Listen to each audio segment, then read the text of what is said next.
All right, I am back. Turn on performance mode, and there we go.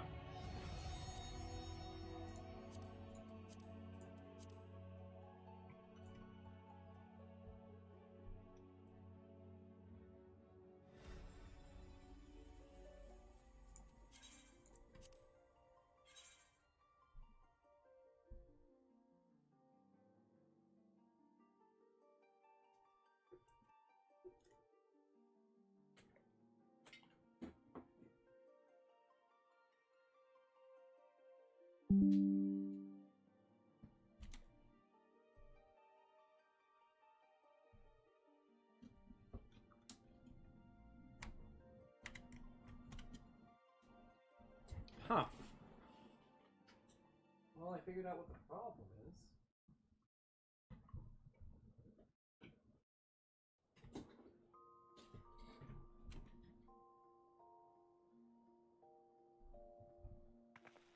That's working. Why are you not?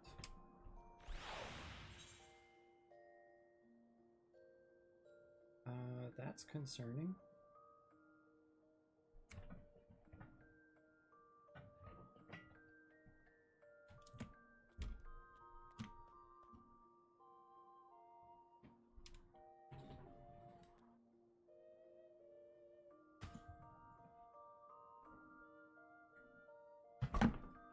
There we go.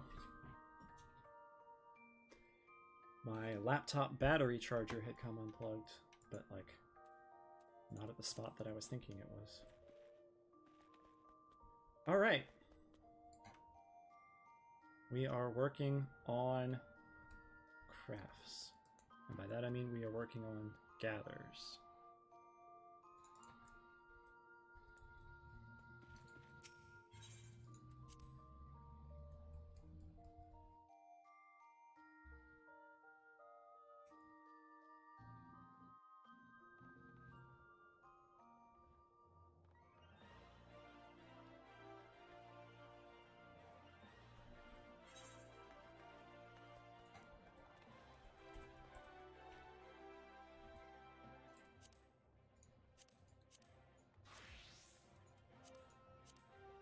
Okay, yep, I got plenty of room. Okay, one sec. Teamcraft needs to update. Alright, there we go.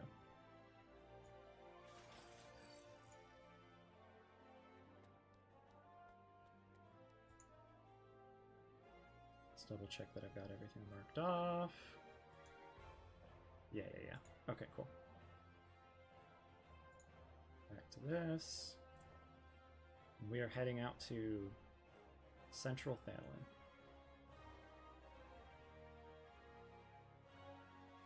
Oh, wait, no. First...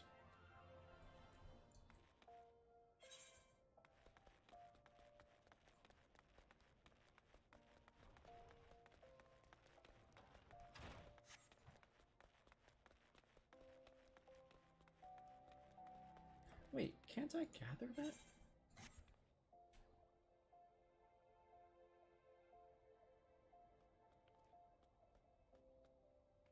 Oh, that is cool. That's new. It's showing me the alternative ways I can obtain these things. If I would rather do that instead of gathering it. That is... I don't think they've had that before. That's awesome. But anyway, I can collect it all myself relatively easily, so we're just going to go do that. Later in the game, if I'm having to come back to ARR from later expansions to grab a whole bunch of iron and stuff like that, that's when I'm like, okay, maybe I won't bother. Maybe I'll just buy it from an NPC. But for now, we're good to go.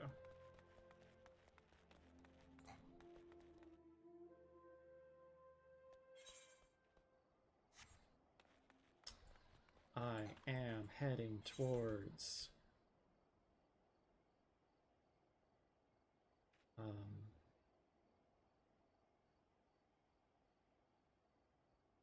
That's a very interesting route. I'm gonna see if there's a reason they have that route.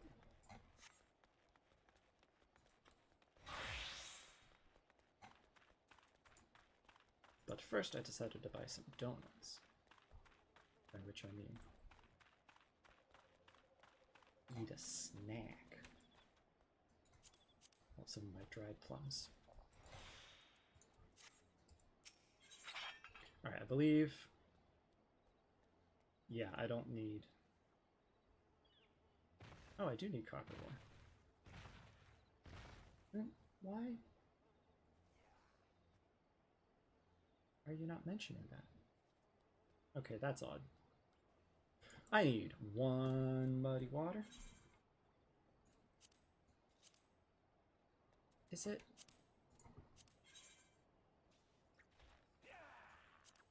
Yeah. I don't know.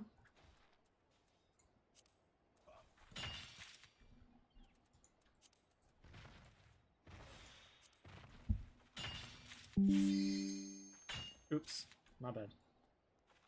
I assume you could hear that. Alarms muted, please.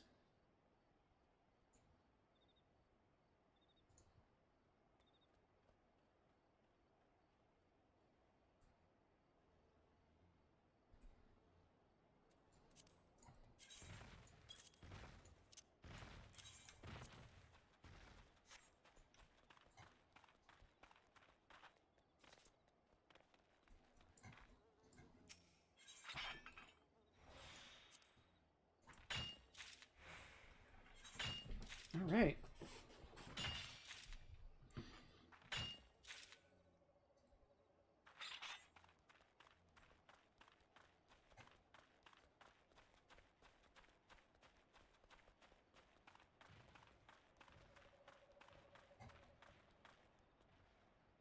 Oh, that's the event fate. Nice.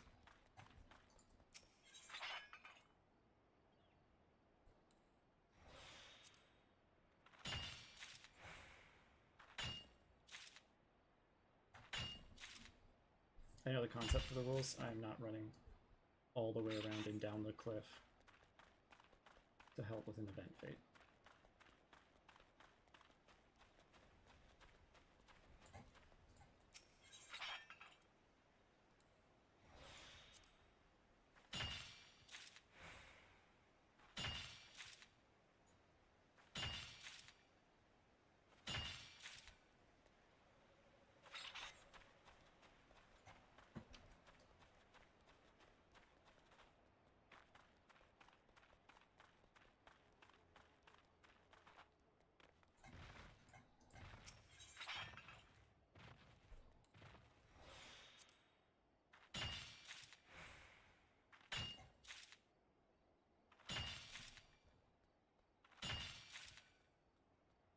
Oh.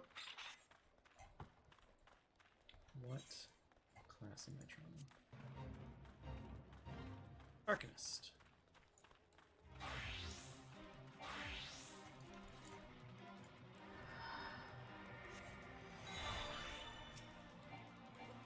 Oh, oh, sink, quickly. There we go.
sure I keep track and don't overmine whatever I need.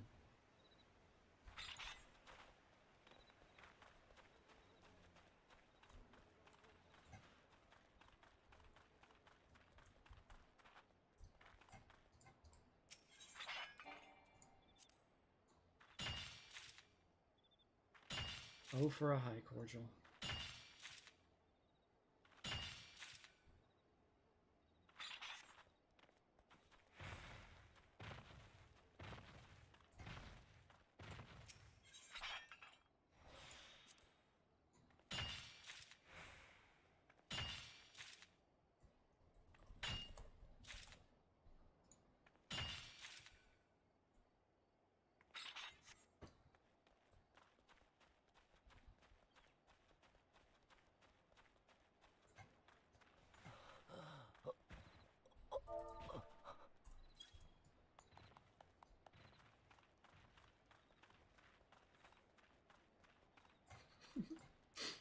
Just clapping for the random stranger.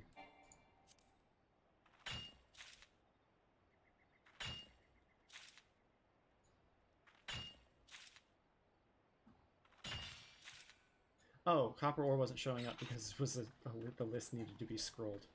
Got it. That's pretty funny.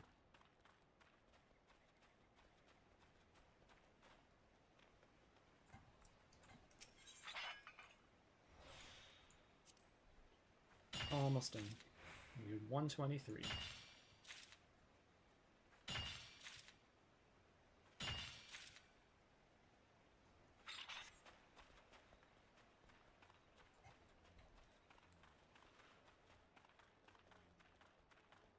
Aw, my cat is snoring in the background.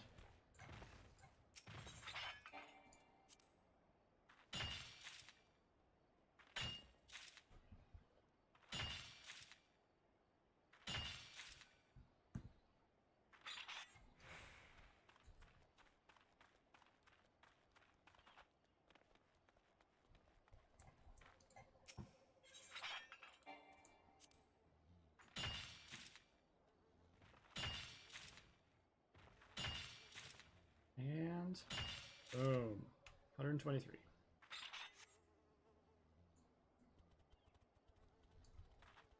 It's so odd. I'm gonna follow the path it's saying. It might be a bit silly, but we'll see. Because I do have to go over that way, but it's saying to go across the bridge and circle around. So we'll see.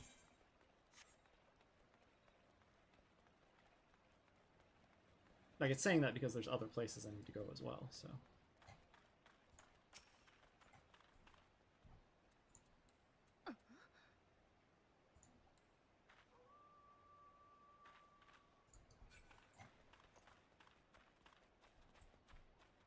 I ran away before they could react.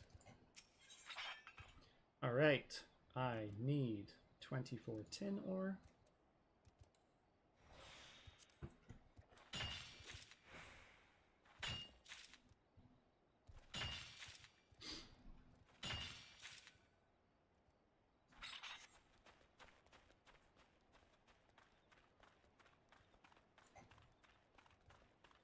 Yeah, I'll go help out with this.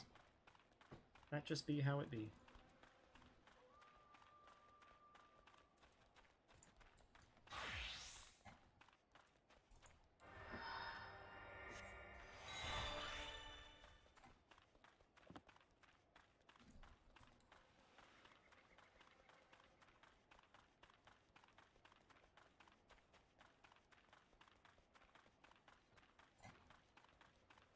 Is it going to be done before I get down there? I half expect it to.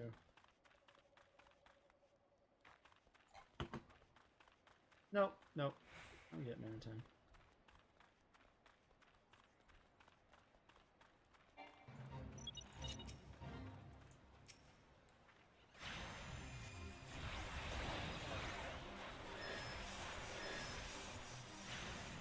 Yeah, alright.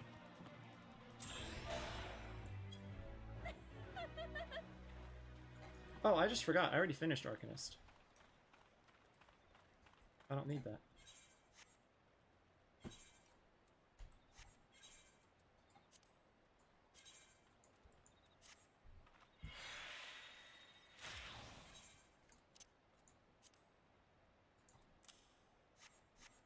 Am I saving these?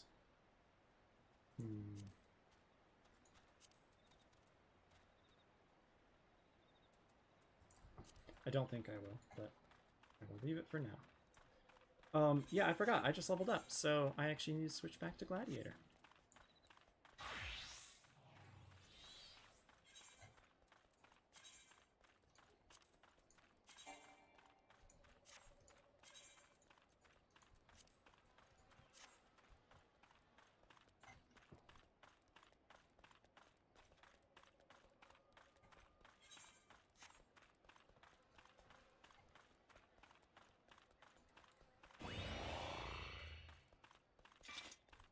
Blue sword is so cool.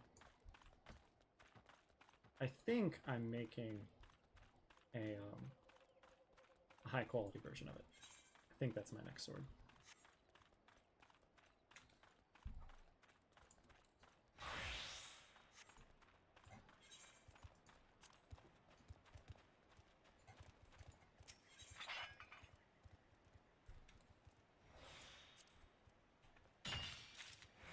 $24.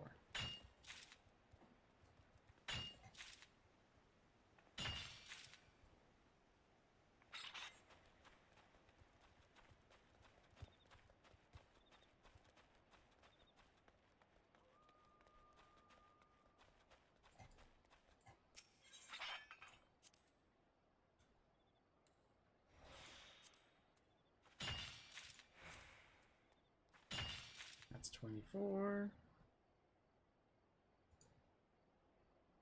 36 zinc ore.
That's 36.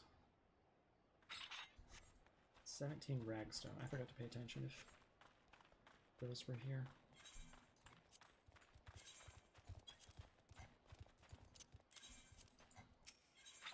Nope. Soiled femur. Do I need any of those? Nope. Alright. Oh!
Gotta get some cactus.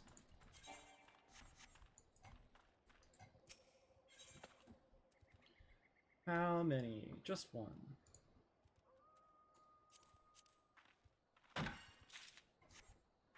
I'm sorry, a pair, I guess. And then up around this way.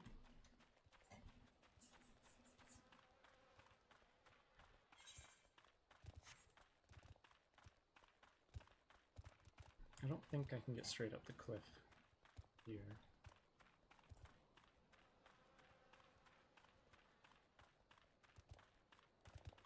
Yeah, not really.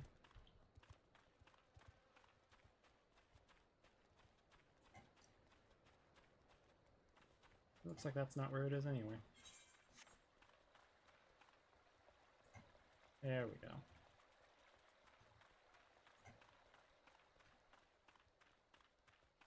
Okay, yeah, it is more or less up there.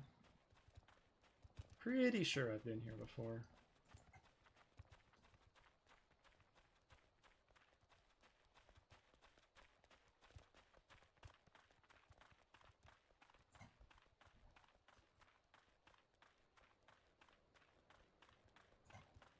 Hey, buddy. Oh, hey. Nice. Knock another thing off. I need one black pepper. Oh, wait. No, I had already caught that. Oops.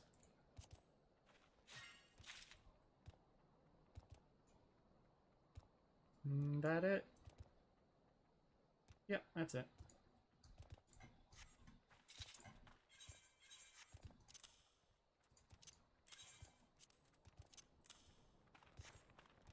Okay, now. It seemed to suggest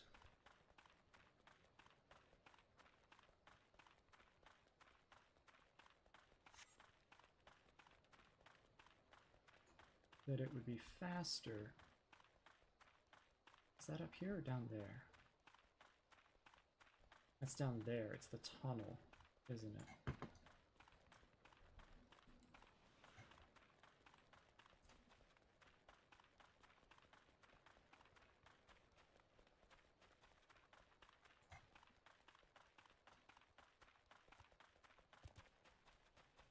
If not, if that's just a cave down there, then I have no idea why it suggested what it did.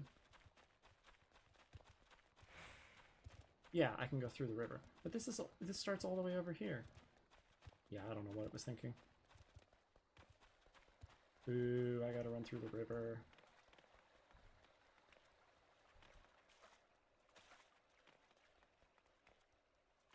Hi. Oh, hey! How's it going? Yeah. I'm not doing anything particularly interesting this stream, so I wanted to see if I could get company.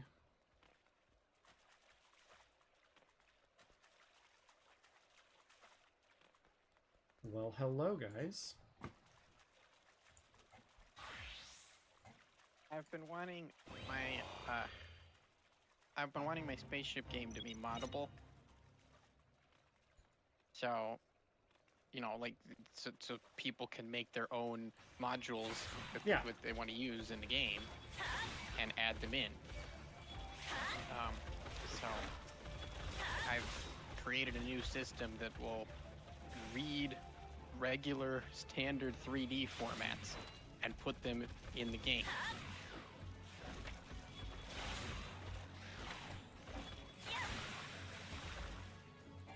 So I don't have to like pre-compile everything in the engine. Why is the game so loud? That sounds like progress. Yep. I shared a little animation that a recording I made of it working. So, you know, it doesn't look like much, but you know, that's the thing about back-end software development is it is much.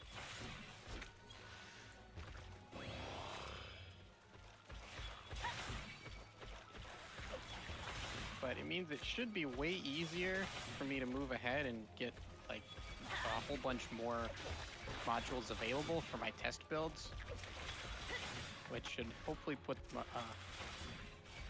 make it more fun to develop. Because I wasn't looking forward to the tedium of having to assemble all those things.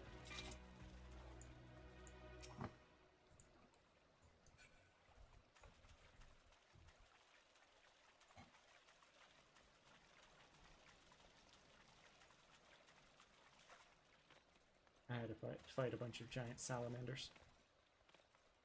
And I suppose I've saved myself work, because now I won't end up having to assemble them in engine and then write a system for players to add them in.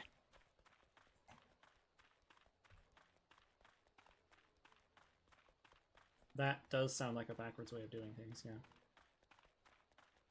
Well, kind of the default way of doing things. I don't know why, but every game studio seems to want to make their game run first, and then release it, and then add in modability. Like the old add-in multiplayer trap. And I've always believed if your game's going to be multiplayer, you need to design it for that from the start. And if your game wants asset mods, you got to design that from the start.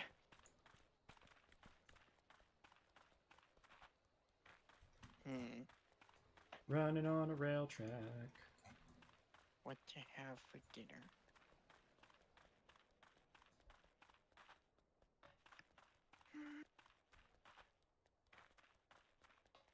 I'm being dangerous and jumping over the third rail. Third rail? Yeah, the middle rail and the train. Oh yeah, I guess there would be rails.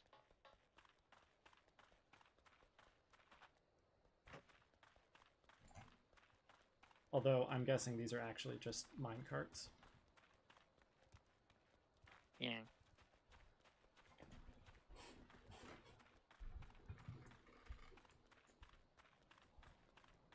Where's the button?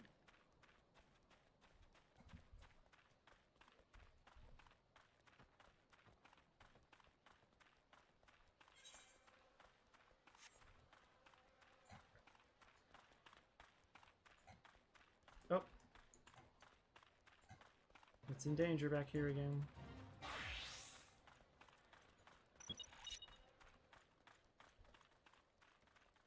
Sorry, I'm making dinner instead of commentating on the game. No, you're fine.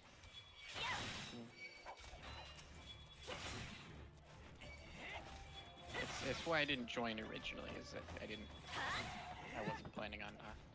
I was in a groove, so I knew I'd be distracted and not watching. But I'm happy to keep you company. Yes, I appreciate that.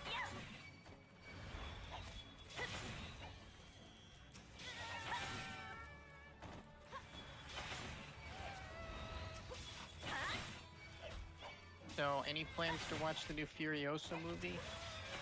No plans. You wanna? Nah. If you want to. It's definitely something to do to hang out together. I don't think it's going to be particularly interesting or good. But I mean, I don't exactly have piles of friends around, and I know my dad wouldn't be interested. How is it doing on reviews? I tend not to pay attention to those. That is a Tron wild Legacy. choice. Well, the reviewers hated Tron Legacy. Oh boy, one movie that disagreed with your opinions. Well, that taught me the lesson that my opinions and the opinions of a professional movie critic are not the same. Now, Yes. Maybe it's different today in a crowdsourced review world, but... Of some movie critics. Yeah.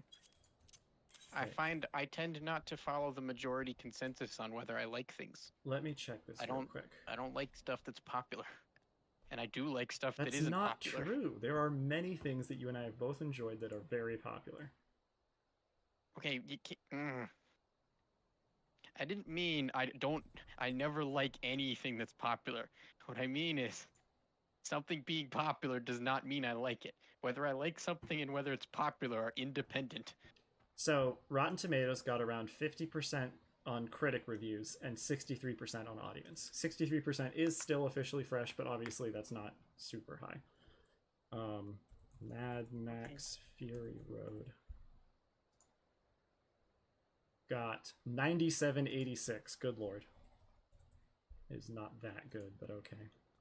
Furiosa so far has 90.89, so it's probably good-ish, at least. I was not particularly a fan of Fury Road. It was a movie. It was not memorable. Aside for, you know, the few things that got very memed about it. So, in conclusion, you thought the movie was kind of, mediocre. Yes. Precisely.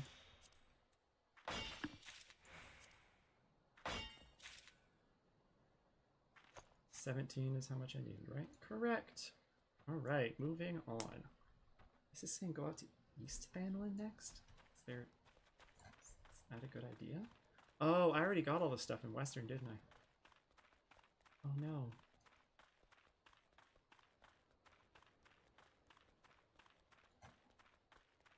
Well, in that case, it definitely did not take me the right path. Yeah, I'm already done with everything out here. Boo!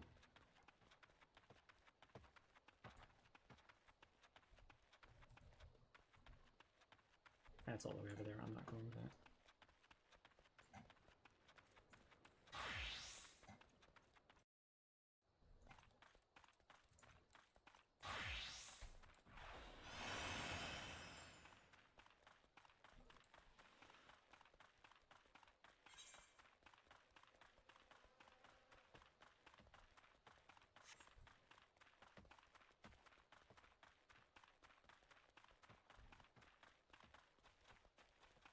Oh. Oh, is this the brick guy? Okay, whatever. It's fine. I'll join. It is a fate, after all, even if it's not exactly a terrifying one.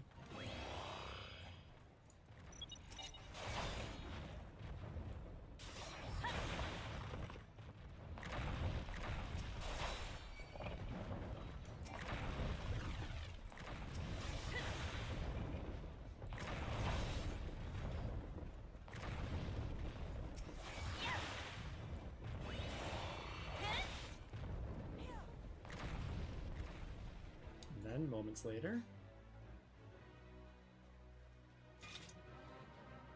the big boy.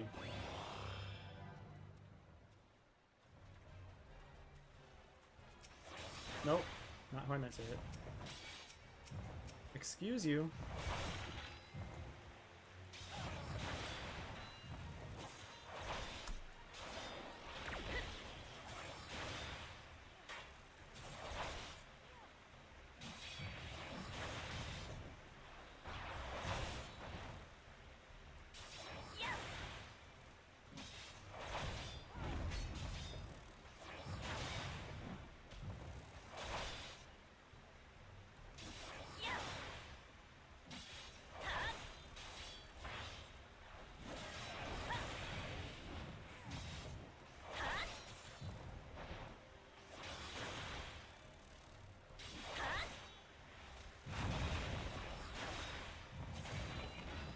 Oh, neat. I hadn't seen that attack last time. That's awesome.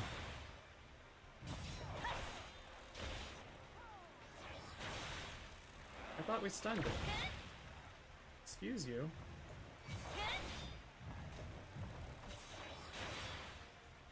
That was weird. I guess it was just a different attack.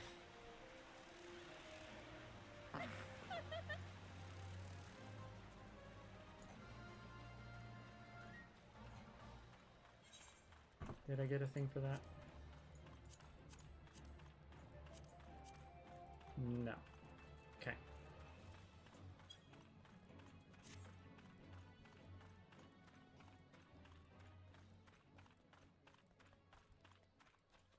How have you been? Been doing alright. That's good.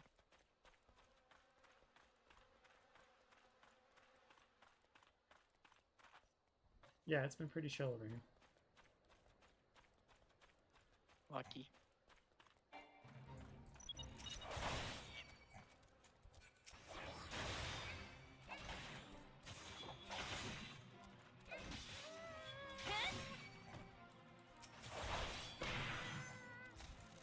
As you've heard, I've been pretty terrible. Well, you didn't exactly say that, but... Yeah, it's been terrible. I think that's part of the reason I've been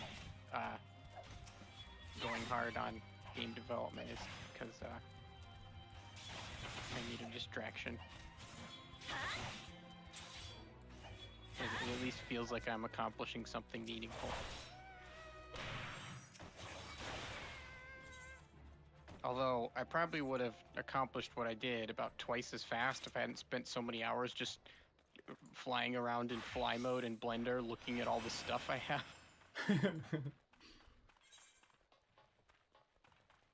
Like at this point, the file that I'm using to edit all the ship modules mostly consists of other models that I've imported for reference. Reference, I say in quotes, when I'm mostly just like putting them next to each other like little, like they're toys. And like arranging them all different kinds of, you know, organizing them all by size and which franchise they came from. Sounds like it was at least satisfying to your brain. Yeah. And I found a low resolution model of the city of Atlanta that I think was extracted from like map data or something because all the buildings are just cubes.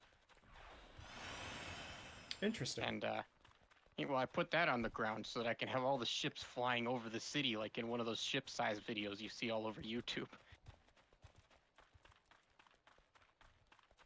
And that's when I realized some of my gratuitously large modules, I thought I appreciated the scale of how gratuitously large they were. But putting an actual size city next to them really, like, throws it into perspective harder. Because my, the extra large tier are roughly equivalent in size to the Mercedes-Benz Stadium. And the Doomsday weapons are even bigger. And you know, I blame popular media for that, you know, because Star Wars is always like, and this ship is N+1 kilometers long. N+1. That's many. Yep. Because they have no sense of scale, you know, that's why I complain all the time about, because I'm never ever gonna let them live this down. About they're like, we need to make our enemy in the sequel trilogy a credible threat. So what can we do? Well, we can't just have them build a Death Star. The audience has seen that before. But what if bigger Death Star? Yes. We'll make it like way bigger. In fact, it'll be a whole planet. It'll be a planet-sized Death Star. That'll be exciting. So, you know, they put their hologram, we're like, this is the Death Star, and this is the cool new hip 21st century Death Star the audiences will love. That, I think I'm quoting Poe Dameron's line accurately.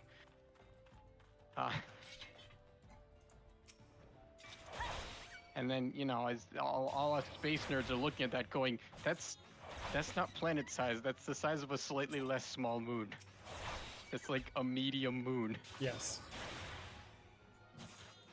And I'm not even talking about like Earth's moon. Earth's moon is an incredibly large moon. This is like some random one that most people don't even know about.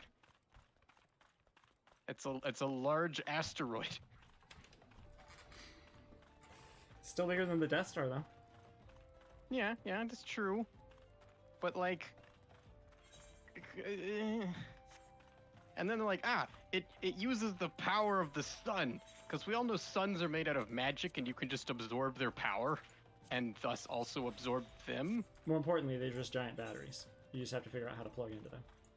Yeah, and everyone knows that when you charge something off a battery, the battery disappears from reality. Sometimes, if it's a big enough battery, or if it's a big enough No! thing the energy needs. Whatever words. That's not how batteries work. It drains the battery very quickly. There's no machine known to science that consumes the entire battery. No, it just consumes all of the energy in the battery, and the issue with a star is that that's all there is. That is not... It's like if you built... That's exactly my point. If you built a Dyson sphere around it, then it would just be a battery. Stars are made out of energy the same way regular batteries are made out of energy.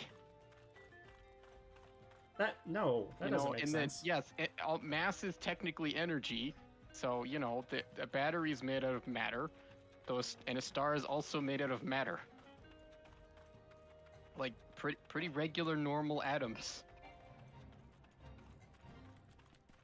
I'm just saying, you can't drain all the energy out of a star without the star disappearing. Yes, if you want to be very literal about it, you also can't drain all the energy out of a regular battery without the battery disappearing. Okay, but when people say fine. Drain the energy out, in practical terms, they actually mean discharge it. And what would be left if a sun did that? Well, suns are not batteries, but if I guess if you're trying to harvest like all the thermal energy or something, then you just cool it down until it became a black dwarf. So you'd have a star, it would just be dark because it's cold, because you sucked all the heat out.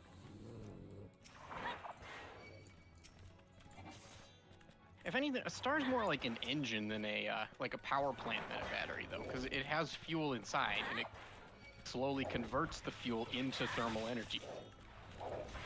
So if you actually did just suck all the thermal energy out, it would heat up again because it still contains a bunch of fuel under high pressure. If you just sucked out all the thermal energy. Now, if you sucked out all the fuel... Yes, I got the pause here. If you sucked out all the fuel, then I guess it would disappear, because then it's made of fuel. If you suck out all of the gas, then yes, you would be sucking up the whole thing. And that actually led into the second point I was going to make, which was the reason stars are the size they are is because they're in equilibrium between gravity and pressure. So you can't just suck them up and store them all inside of your so-called planet that's actually 600 kilometers across, because it won't fit.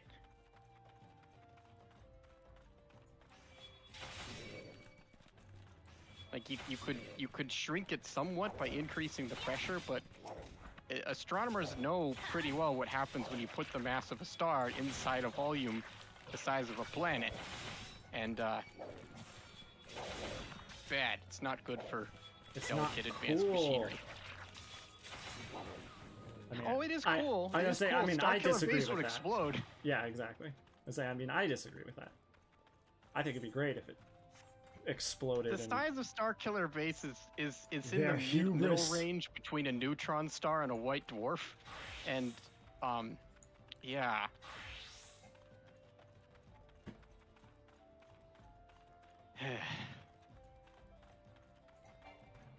And then, of course, you know, at the end, they blow it up and it turns back into a sun, except it doesn't get any bigger. It's turned into some kind of 600-kilometer micro-sun.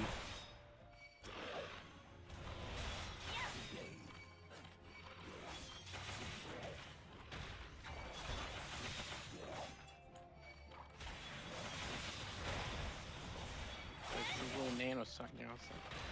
Scalpel. Nano-doctor. Nano-doctor. Yes. Nano-scalpel. Nanoscalpel. Nano-sun. I need it for my nano-planet. We need to destroy the nano-rebels.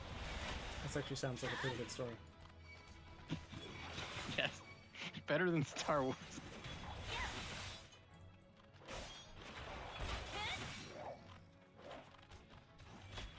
Star Wars 7, Revenge of the Nano Rebels.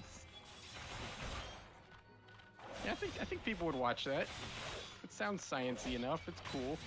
nano something. You gotta or say other. it's within the Force. The Nano Force Awakens.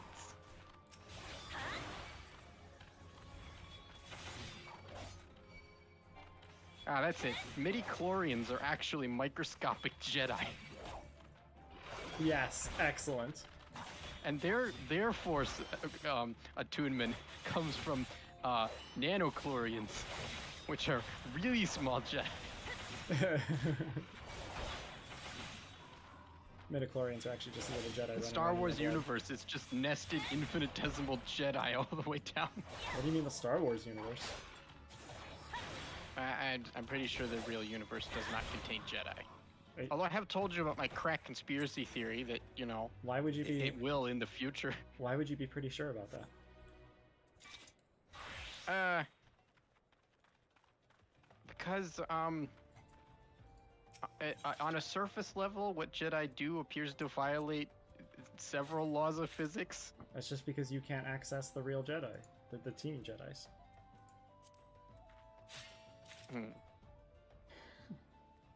If those exist, then there must be a lot of undiscovered science to let them exist. And you know, undiscovered science could be anything. So it could be tiny Jedi, or it could be some other thing. And tiny Jedi are only a tiny fraction of all the infinite possibilities. So the overwhelming probability is it's something else.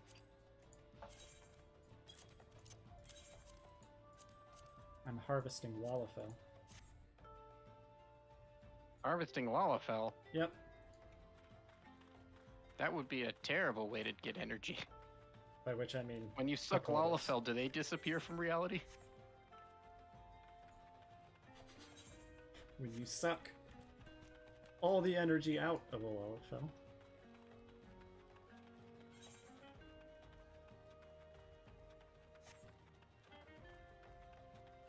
Oh, old goats! I need have, your fur! I don't want to say I made a special point of this, but like, if the idea had occurred to me, I would have been like, nah. And in that I have chosen to not include Starkiller Base in my reference material. Not because it won't fit, but because I don't want to, because it's dumb.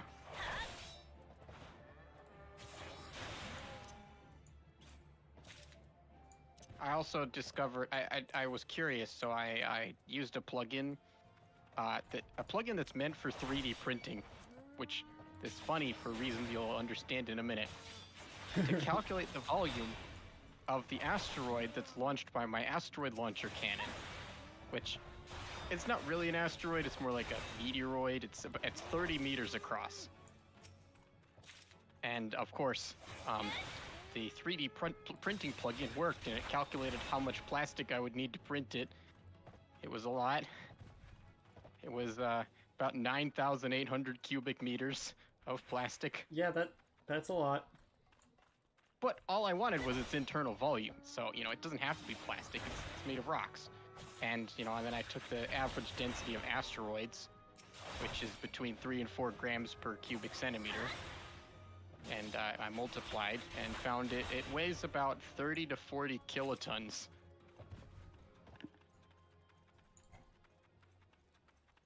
So, yeah, it's gonna need to be a pretty powerful cannon to launch that. I'm having to run around and kill giant goats to turn them into armor. Nice.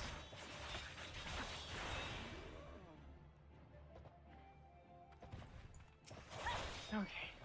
Make pasta. Now I need to put it in something. Bowl seems A like bowl good or idea. plate seems like it. Yeah, exactly. I'll put it in a plate. Or on a bowl. On a bowl still technically makes sense. A weird way You of know what? saying No, it. I should probably take it out of the sink first. Ah. Watch for razor blades. Yeah, the maintenance staff like are constantly leaving razor blades in my apartment for some reason. That's really weird. Yeah, like it's not often enough for me to think it's malicious, and it's just like what? I don't understand what they're doing with these things. That they need to bring one every time, and that they forget it every time. 1 second. What's going on? I can't hear you. Yeah. Hi. Okay. Just message me. We've already messaged you. Okay. This goat can apparently heal itself.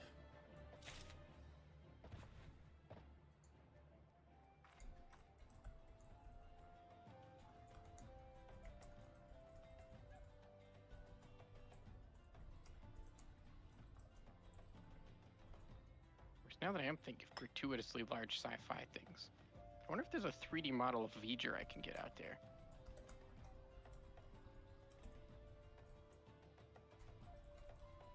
I decided I needed more real spaceships for my references, so I got a model of the SLS, and it's really small. Like, it's really big in real life, but like, next to all these sci-fi spaceships, it's so small. Oh yeah. It's like I got the Enterprise D behind it, and it's just like, you could fit the whole SLS in the Enterprise D, like just put it, you know, just in the saucer section somewhere. Is, It's about the size of one of the warp nacelles. What's the biggest? That is the biggest. Oh, wait, no, actually, I forgot. I think Starship is slightly larger, but I may have that backward. Starship from SpaceX. Oh, okay. That's such a boring name. Yeah, I know, and it's...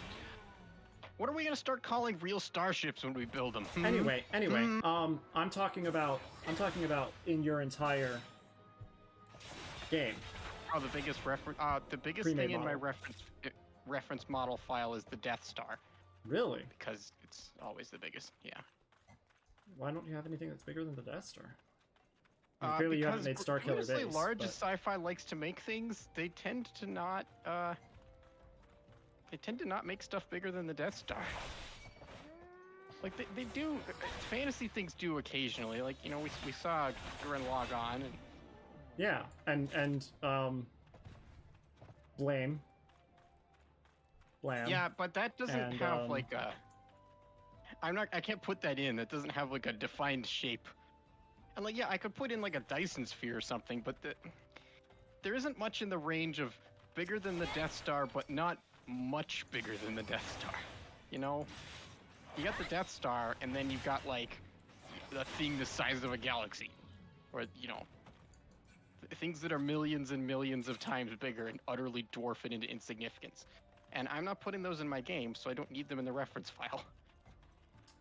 I don't know why you wouldn't put the Blame Dyson Sphere into your game, but you know. Because, well, that's not what the game's about. It's cool, but it's not what the game's about. It wouldn't fit. Too big. Clearly your game can't handle No, big enough I items. decided a while back on the scales on which I want to operate, and yeah, the sweet spot is between Millennium Falcon and Star Destroyer size. Because that's where most hero ships in fantasy media lie. Sorry, what were your reference points? Between Millennium Falcon size and Star Destroyer size. Nothing smaller than the Millennium Falcon? Really? Oh, well, you can. I'm just saying that's the sweet spot. So No, yeah, I just mean I have something that there like aren't you a could lot of make a ship well-known ones. smaller, but it would be difficult. I'm just saying I'm surprised there aren't like really Oh, there well-known are. ones. There are hero ships smaller. Like the last Starfighter's Gunstar is smaller, and Vipers from Battlestar Galactica are smaller. You know, anything that's like a fighter class is going to be smaller than that. But those are basically fantasy aircraft, but in space. They're not exactly ships. Surprisingly, Serenity is larger than the Millennium Falcon. I thought it would be smaller, but it is not.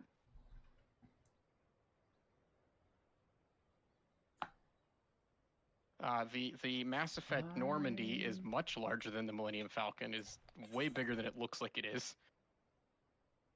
But I put it in. Part of the reason I put these 3D models in there is so I can go into walk mode and walk around and like check. And you know, it actually does feel like the right size at the canon dimensions. Because yeah, you remember in the game, like there's that door when you have it at the dock and you want to go in, and the door is against like the side of the central pod in the hull. And I put a door there, and it fits at about the right scale. And if I walk around inside, it's about as big as it felt in the game. Well, it's a little bigger, but you know, in the game you can't access the whole ship because it's like fuel tanks and stuff. I'm gonna see if I can go this way. I'm somewhat concerned that things will be too high level. But hopefully not too high level enough for me to be worried about it. My newest additions, other than the city, were the Venture Star from Avatar and one of the default ships from Space Engine. And that's how that's more evidence that I found the sweet spot, because those are both in that size range. The Venture Star is actually a little bit longer than a Star Destroyer, but it's very skinny.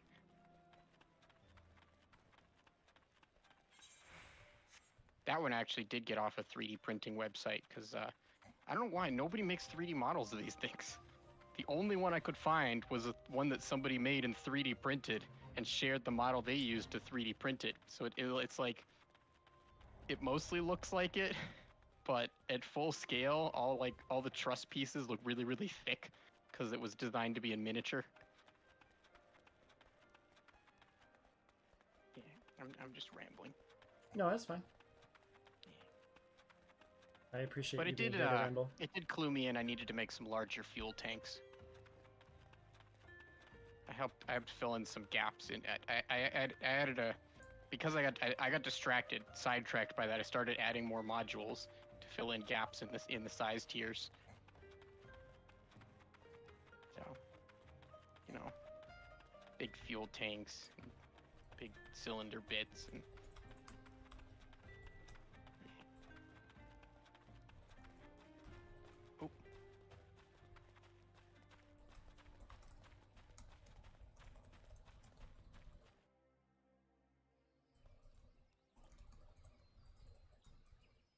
oh, I got a comment.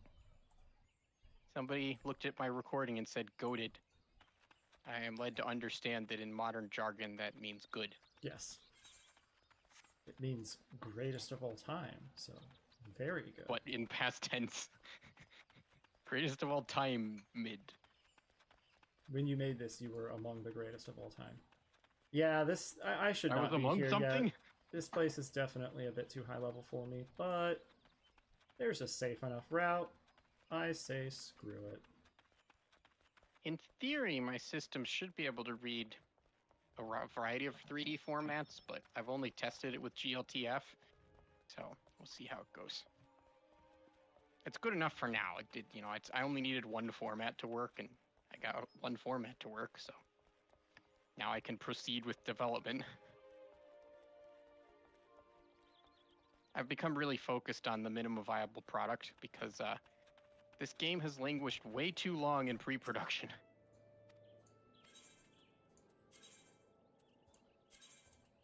And like, I'm tired of sharing gameplay screenshots and recordings that are just like placeholder art.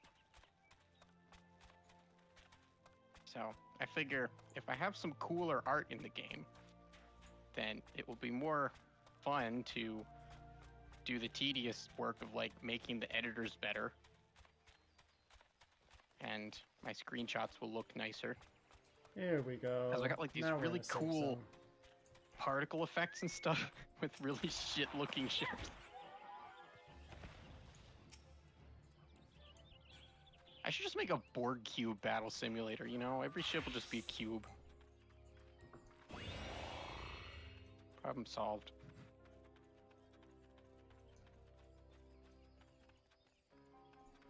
I There's will also attempt a to big help with this gap fate. between Super Star Destroyer size and Death Star size. Like, I found very few things in that gap.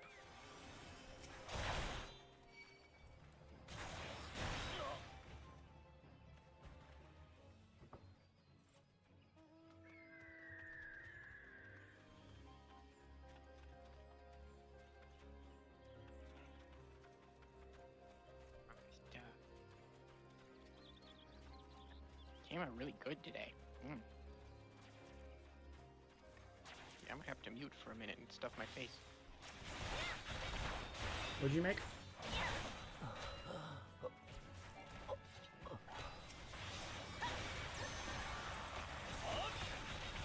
Yay. Spaghetti. I'm gonna be mentioning that now. Well, I made what's allegedly angel hair, but it's actually vermicelli because, yeah, pasta manufacturers seem to sometimes push the end look on angel hair.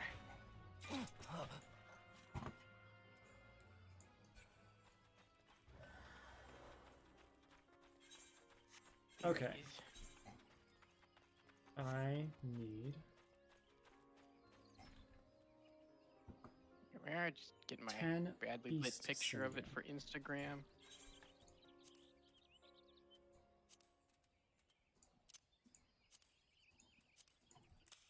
There's a new filter on Instagram called New York that is very much not designed for food because it makes the food look disgusting, What? and I've been using it a lot. I will have to see this. Yeah, just check my Instagram. Look at the last 2 or 3 posts. Like, yeah. What is it designed for? I don't know. From the name, I guess buildings, nighttime selfies, maybe. I wouldn't know because I only ever post pictures of food. Bad pictures of food, specifically. No, I'm Yes. sorry. I'm sorry. Pictures No, of they're bad great food. pictures of food, and all the viewers should go look at them. Yeah, pictures of bad food. Oh no, they're bad pictures too. They're bad quality pictures of lame food. Yes, lame food. That's a better term. Although maybe not an appropriate term. I'm not sure.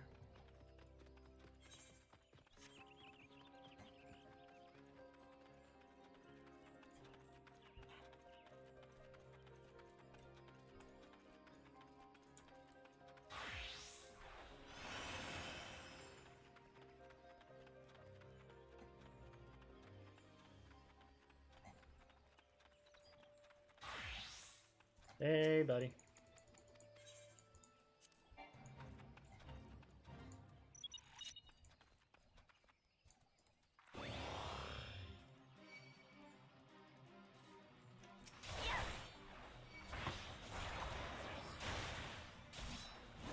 I finished the Great North, by the way. Oh, nice. Yeah, so you're gonna have to change the channel title name and make me watch something else. No.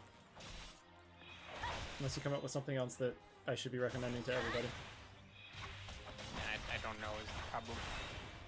I've been looking for a new show. Like I mentioned the 3-body problem, but I got through that in like 2 days. So, That good? need something else. It's decent. Okay, it does. It's a pretty good adaptation in every way other than the space scenes. Anything in space or involving spaceships or whatever's going on in space is kind of crap. But I might be holding that to a higher standard.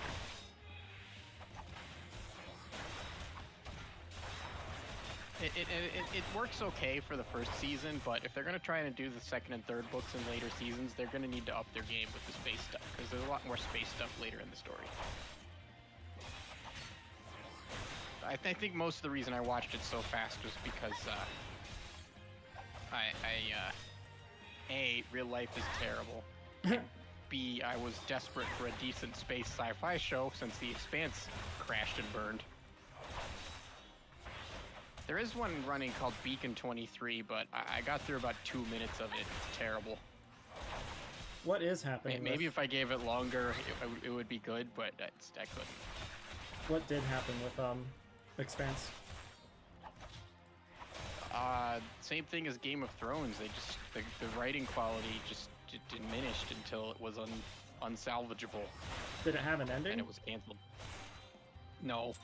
Oh. Like they had like they made an ending happen, but it was kind of just like let's wrap this up. You know.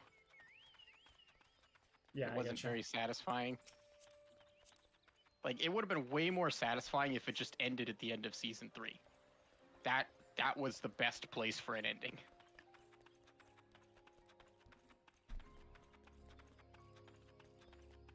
Like, you know, I can't complain about continuing it. I wanted more of the Expanse. I wanted more of the Expanse at the same quality level.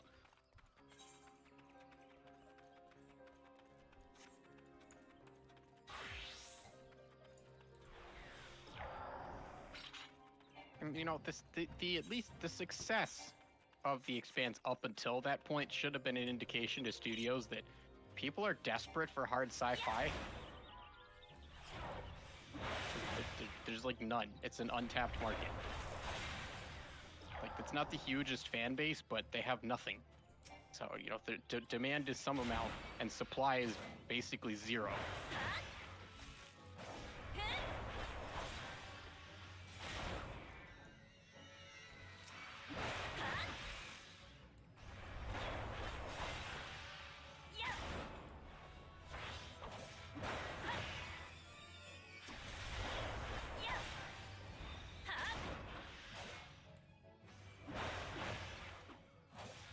I did catch a BBC documentary called,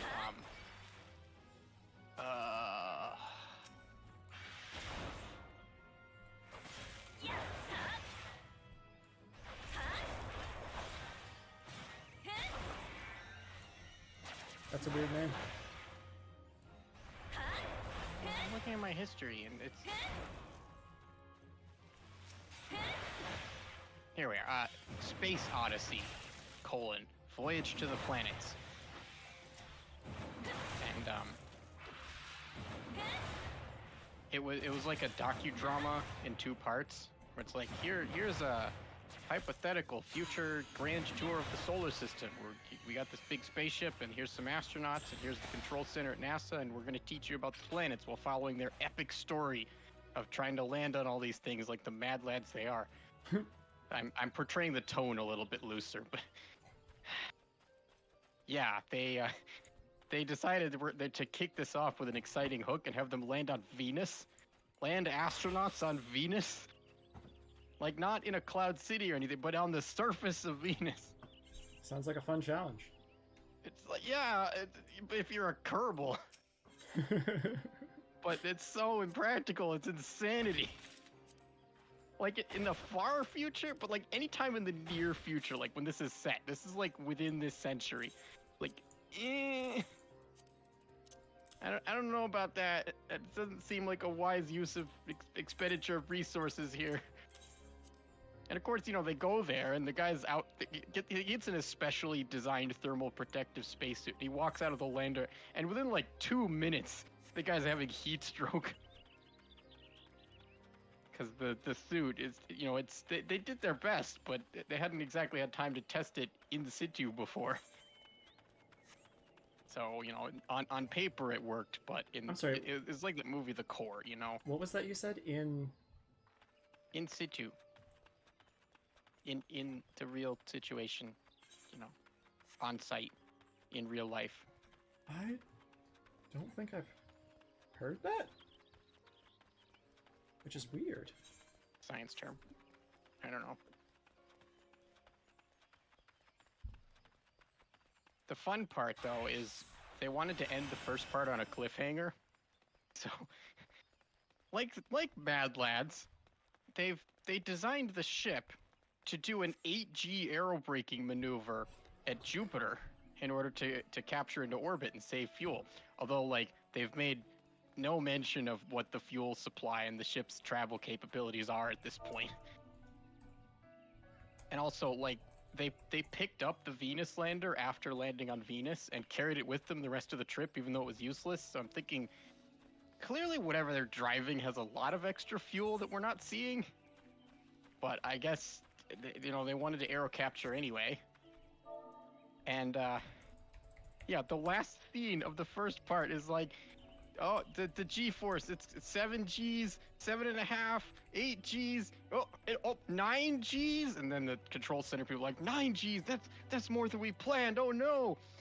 And then they get to like this loud radio chatter that's like, the heat shield, we're about to lose the heat shield, and then it just cuts to black. And I just kind of sat there giggling for like a minute because, like, imagine if the series just ended there. Like here's our docudrama exploring the solar system. Oops, they all died. Like that'd be so ballsy to end it that way too. Just make a Kerbal version. Yep. Like a Kerbal documentary. Well, the problem is Kerbals can easily stay conscious at like 15 Gs, so eh. And there are Kerbal documentaries out there in a similar light. They can afford to be sillier and have Kerbals get blown up. Some of them are really good. Like they range from really silly to really serious. What? Are you kidding me? That was hilarious timing. This person has a fate. You gotta go talk to him to start it. I got to him, right-clicked on him, and he disappeared.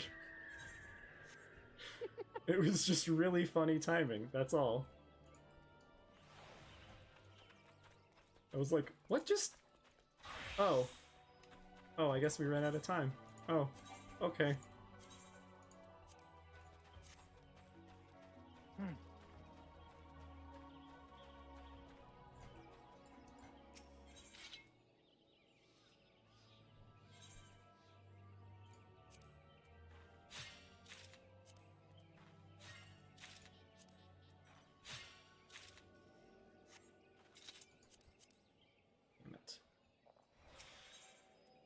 Didn't have my XP boost on. Sadly, after reading the 3-body problem, I did not get any more inspiration for my game other than general inspiration, because, like, to its credit, in a rather ballsy move, we never, and I don't, maybe it's a, you know, I'm not gonna say it because it's a spoiler, but it's a much less of a spoiler for me to mention that, like, there's no cool giant weapons. All of the awesome weapons they have are very, very small, because I guess one of the points the book is trying to make is it's very easy to destroy, to wreak huge destruction with a tiny, cheap device. But big, cool weapons are cool.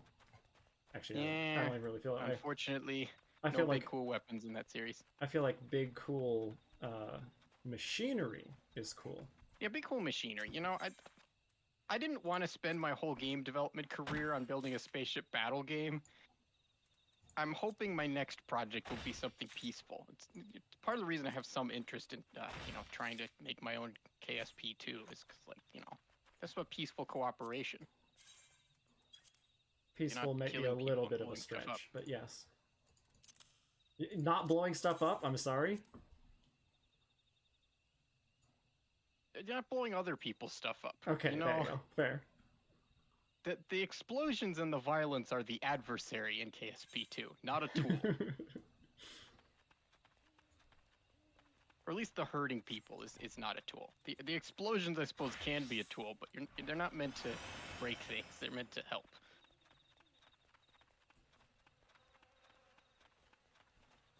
I guess I could try and put an Orion drive in the game, but it just feels too silly.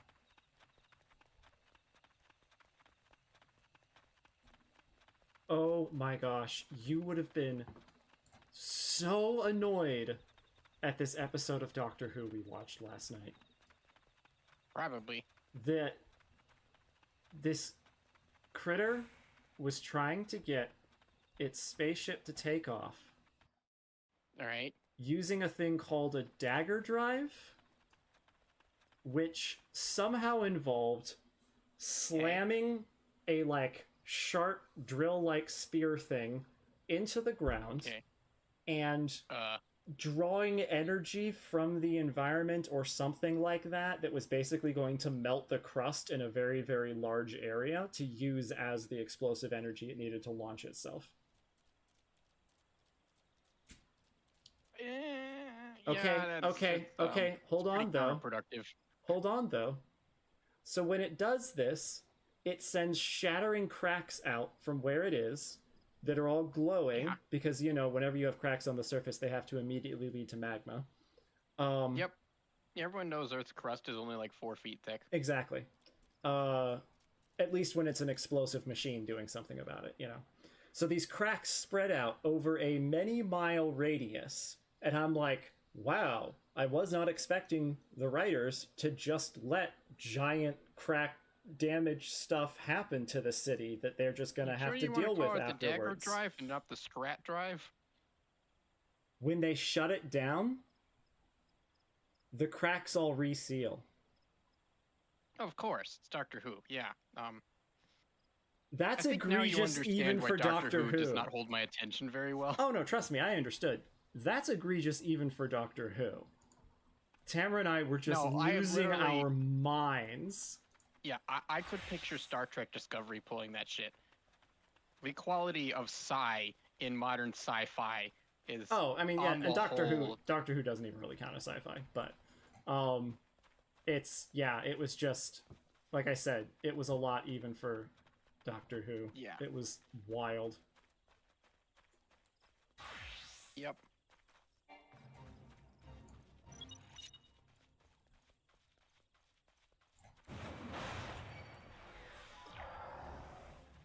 Yeah, that sounds pretty annoying. It was not the only bad thing about that episode, which was a little annoying because otherwise it was actually pretty good. It reminds me a little of Sky Captain in the World of Tomorrow. I vaguely recall that movie being not worth recalling. Well, yeah, the big bad's plan is to launch an ark into space with all of the world's animals because humans are destroying the environment. He doesn't want them to go extinct. And they're gonna find a new planet or something, whatever. We'll cross that bridge when we get to it. Problem is, the propulsion system he's built on his ship will damage Earth's atmosphere by heating it up to the point where Earth becomes uninhabitable. A bit counterproductive. Which seems... It also seems, dubiously powerful. Like, an interstellar ship is a big endeavor, but, like, that's, no, that's a little too much.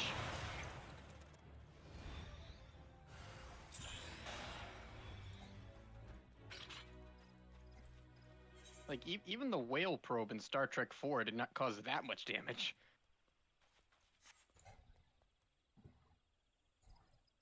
Whale probe. Yeah, it was pretty campy.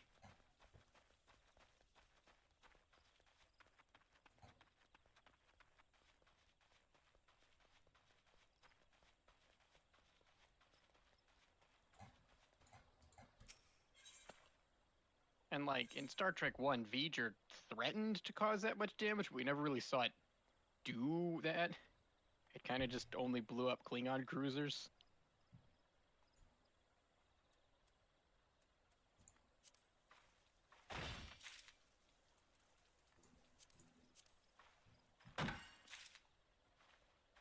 And this one guy's dick. What? Yeah, you know. Because it made a hologram probe that looks like the dude's girlfriend.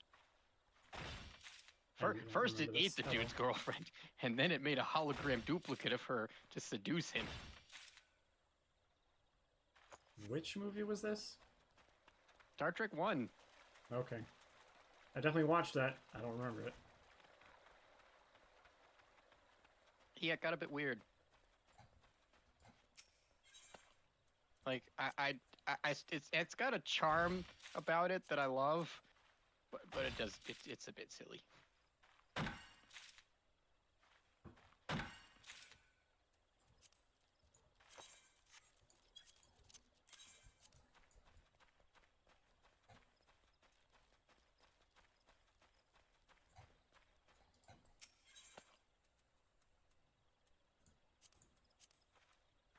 Just need 6 more. There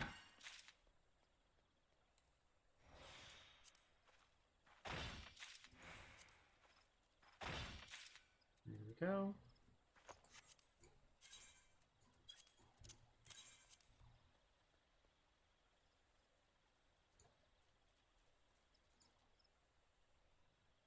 Oh, I also need some crow feathers.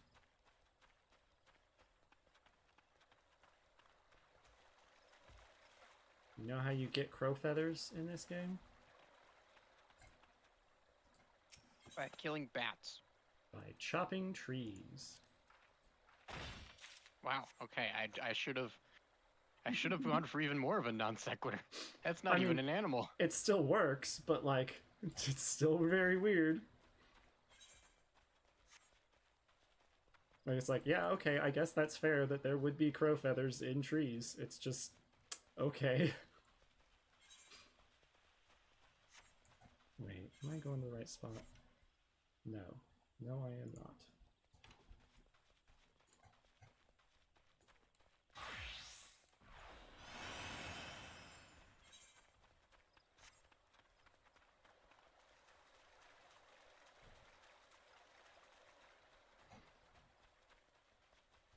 What's going on over there? Oh, it's a yeah, summoner fighting. Okay, is it here? Roughly.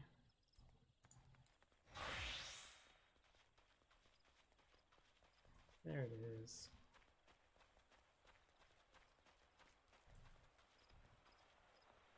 It's Bernard. Whoop, over the railing.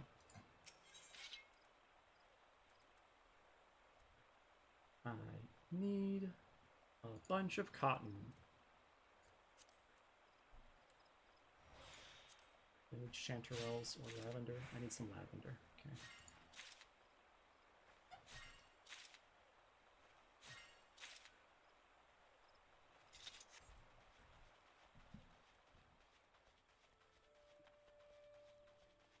Hop the fence.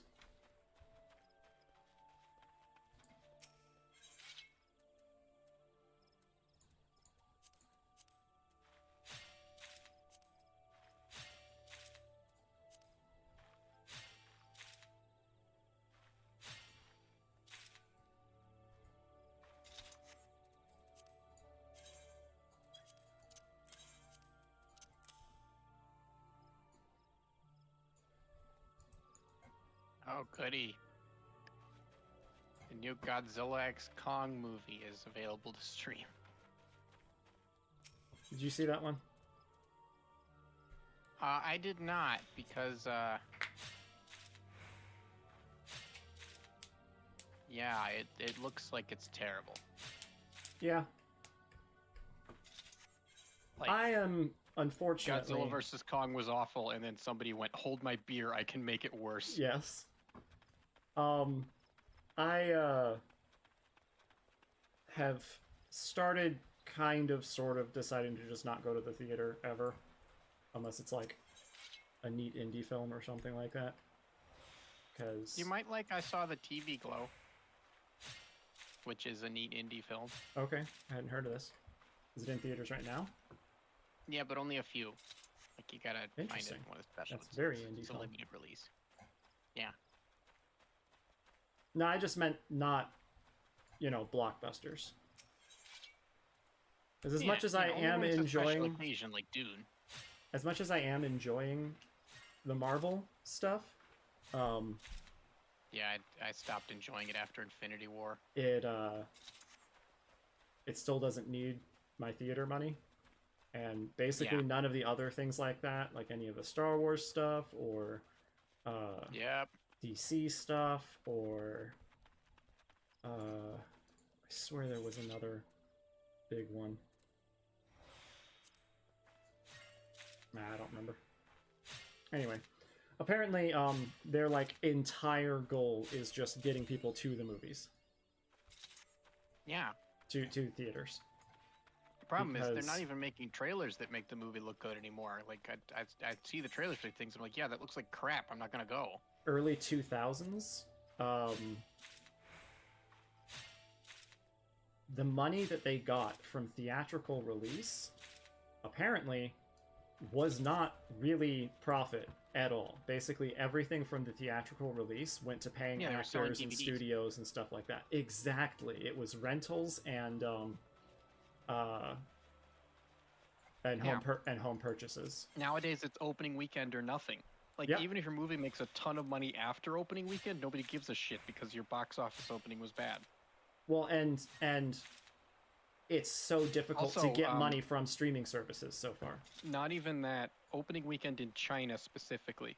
That's No the one other thing I was even gonna cares about say. opening weekend in the U.S. That was the other thing I learned from this video I was watching, was that movies, those big blockbusters specifically, have started feeling more and more, and the term he used was modular. And I'm like, oh, that's actually a good way of describing it. And the reason he uses that term is because international markets are such an important thing now for those hyper studios that they need the movie to be able to be cut and paste in different ways. They want scenes in some and not in others, and so they need the scene transition to make sense no matter what. That does help explain why they kind of look like they just kind of made a bunch of random shots and recorded a bunch of random lines and then tried to put them together after the fact like Legos. You're hitting on it even more. Yes, that's exactly what happens, is that they get all of their recording done in front of a green screen or with the, you know, having the balls on the actor to track their movements and everything. And then they just kind of do half the writing. Have balls on them. Yes. They just kind of do half the writing in post-production. Yeah. And it leads to bad movies. Yep. It leads to... I tell you, I saw the TV Glow. It leads to uninteresting That's not going to movies. sell anywhere. Now, they do tend to also be bad, but it leads to not interesting movies. Movies that are not exciting. It's not, ooh, this movie, you know?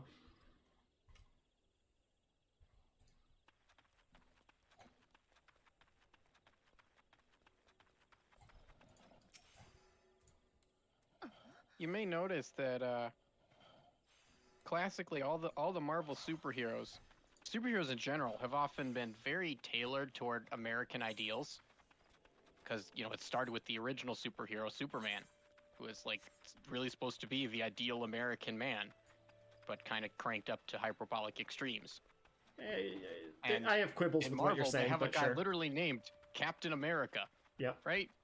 And what are the stereotypical things that are claimed to be American values? You know, freedom, democracy, you know, the free market, men getting what they earn with their labor, regardless of how real any of that is. That's at least what's advertised.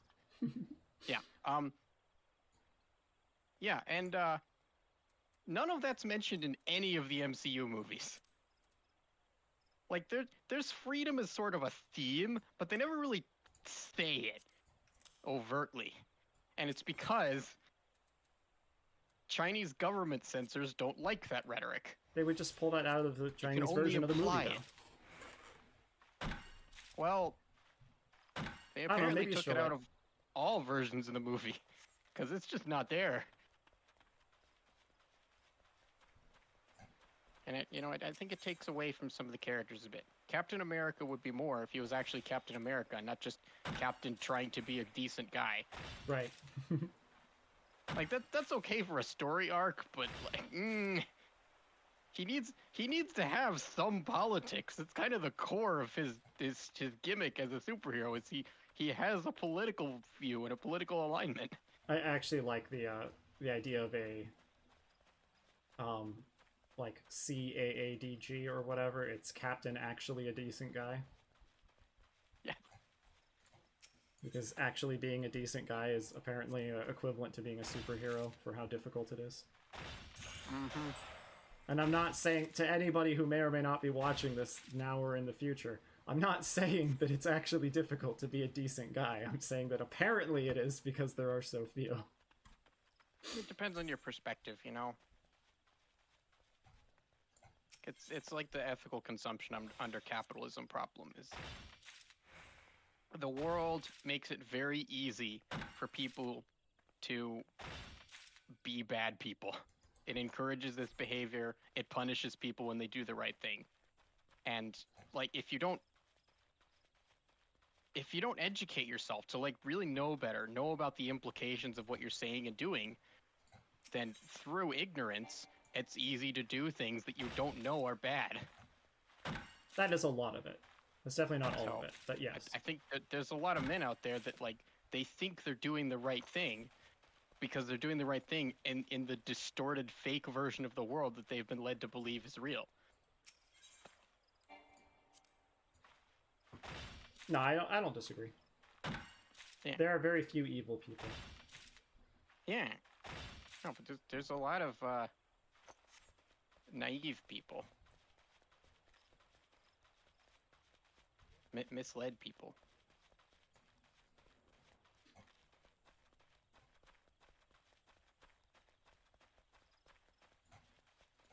Inconsiderate people. There we are. You know, just like all autistic people are just weird. That's all it is. They're just weird people.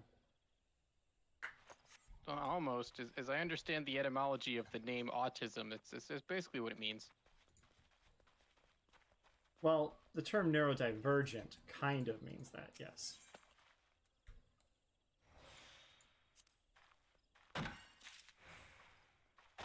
I don't remember specifically, but I think I'll have to check on this. But I think in Latin, like the prefixes and stuff in the word autism, they boil down to like other, like being other.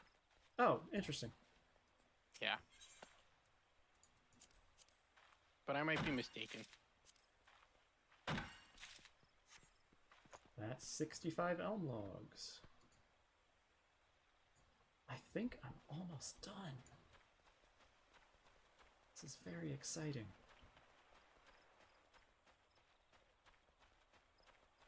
Let's just go around through the bridge.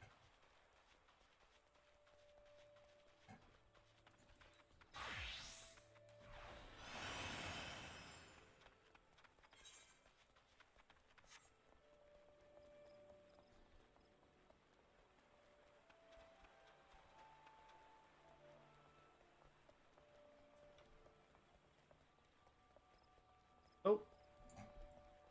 This is the giant... Oh, this is another one of the Brickman fates. Neat.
Dude.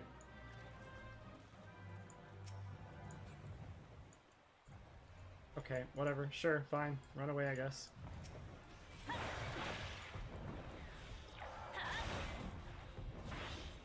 He's gotta be back in just a second, right?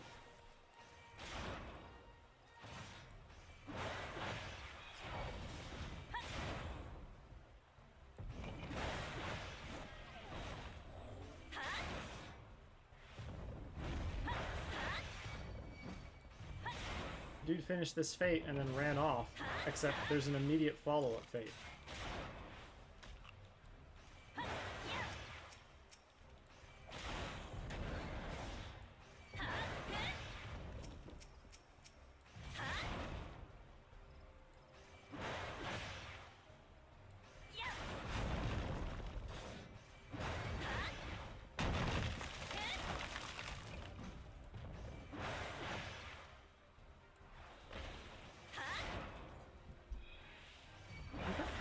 Signal on it, or am I just...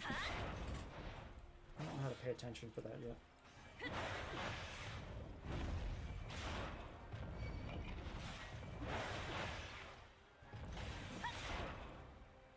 I do love this guy though. He looks like a Mega Man villain. I mean, his name is Brickman, like... Apparently it's a Dragon Quest boss.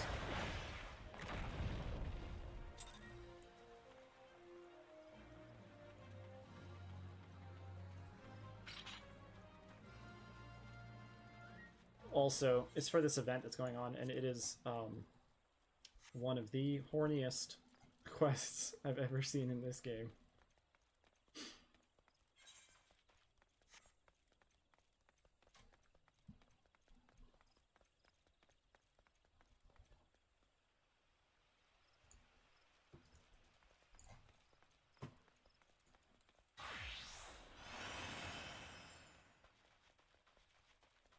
Oh boy, killing poison mushrooms again.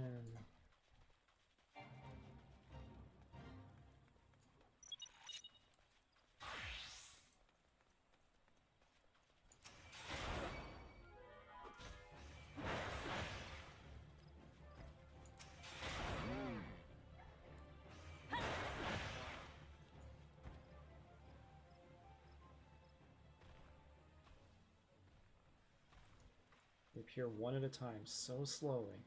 I guess rather two at a time.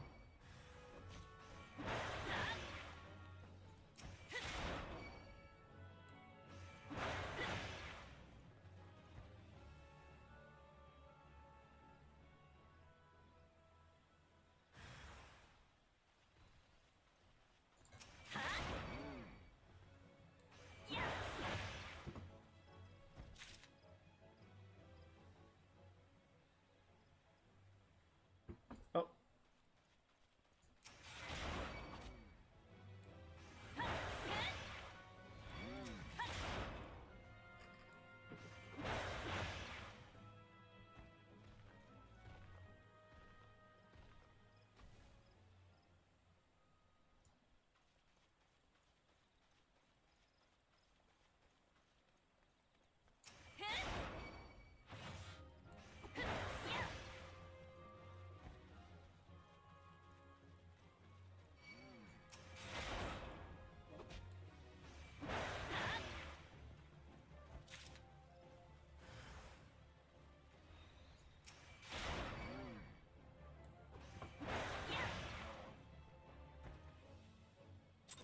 Yay!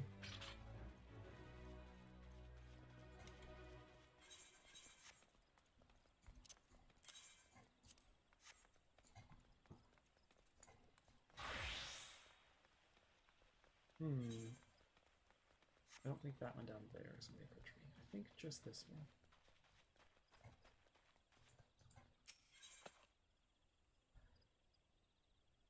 Six maple logs.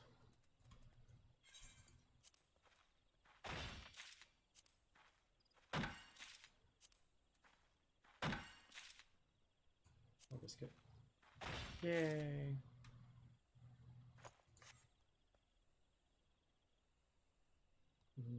North Shroud. Okay.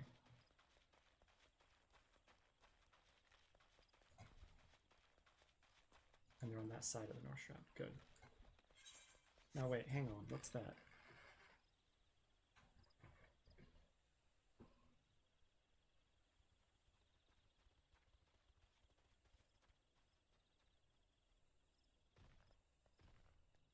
Come on. Oh, that's okay. I don't know if I can get that.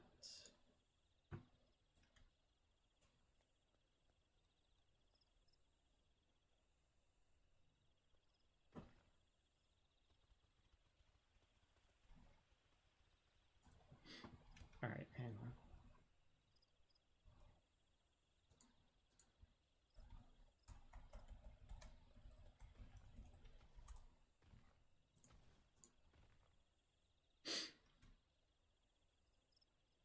Yarzon Scavenger. What level are they? In Western Thanlin, Yarzon Scavengers are level 22. I guess that's where I want to go. Or I can buy them?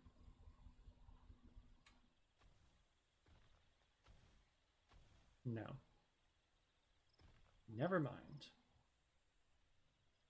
Alright, I'll see if I can collect it myself. Otherwise I'll just go back out to Western Thanlin.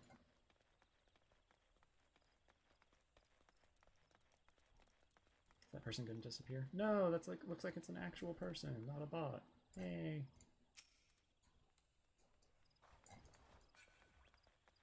Yep, that's like a brand new player.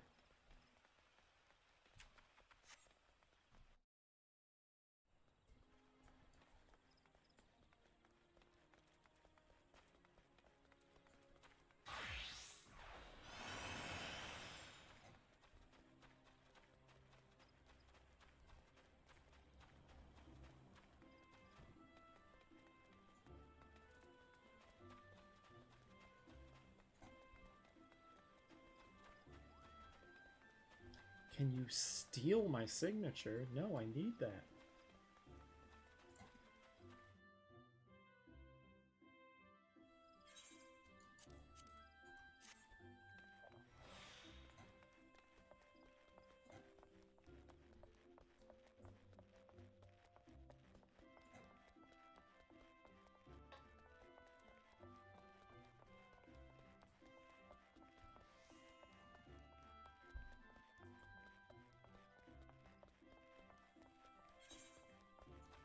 Oh wait, whoops.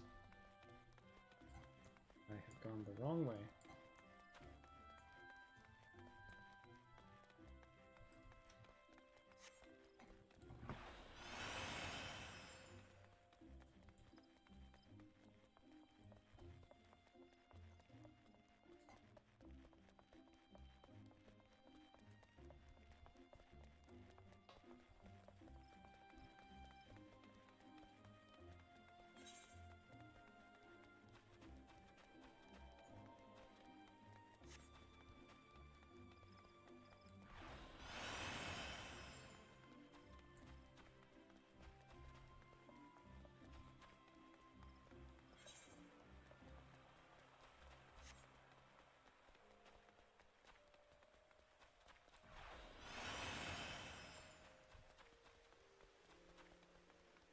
So are you working on the game right now?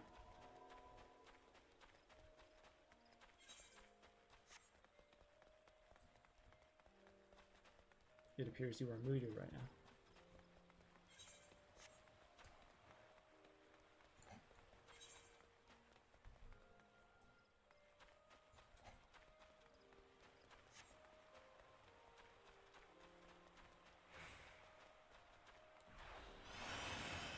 I am being garbage at finding my way around right now.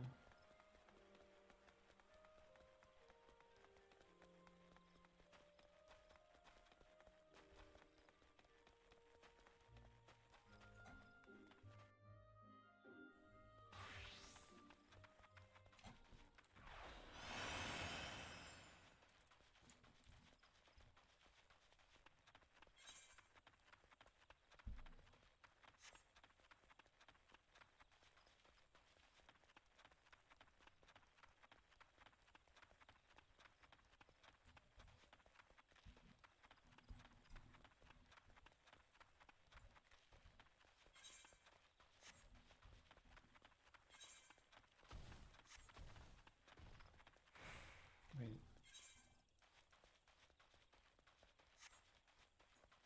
Yeah, it is right here. Okay.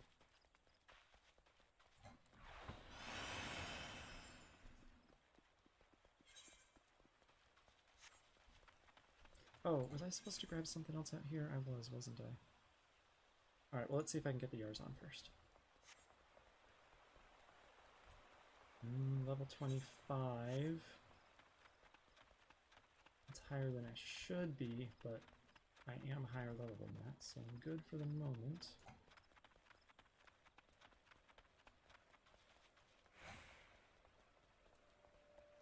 Talk to the Chocobo Keep really quick.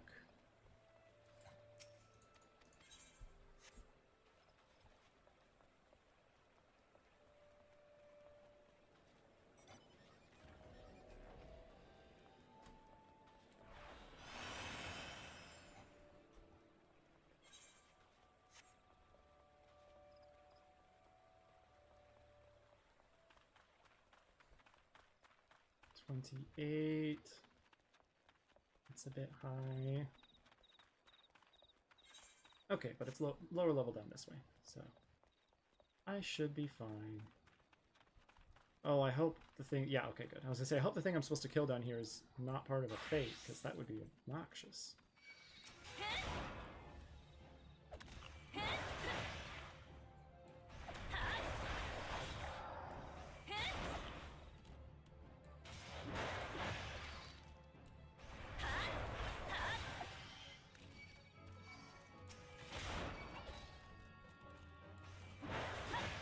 Uh-oh.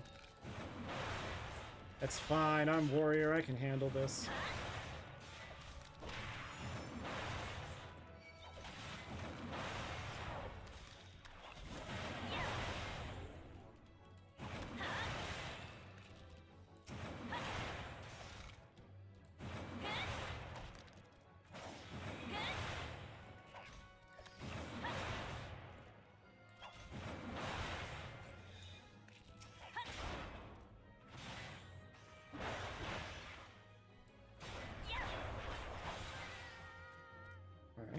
like to heal up.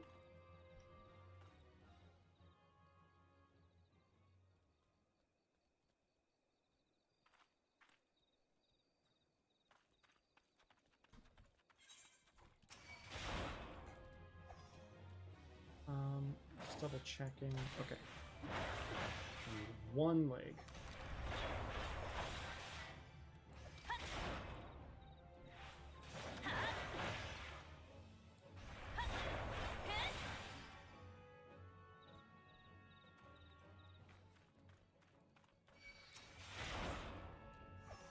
These critters have 6 legs each, and I'm killing my 4th, and then they have yet to drop a single one.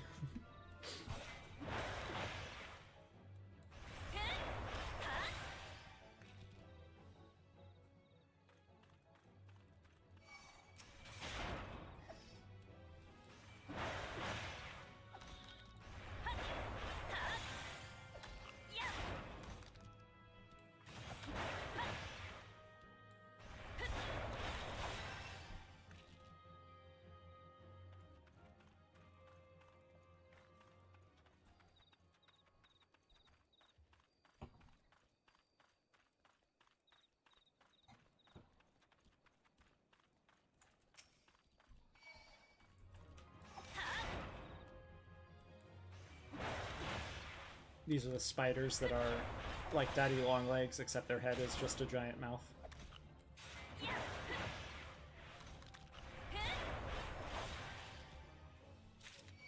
Hey, got the leg. I'm out of here.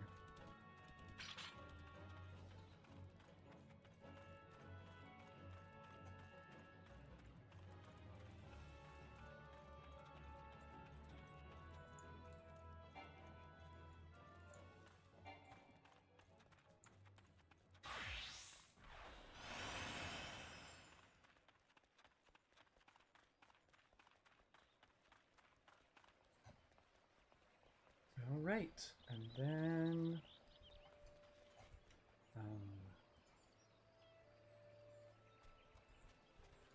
back over here for gathering.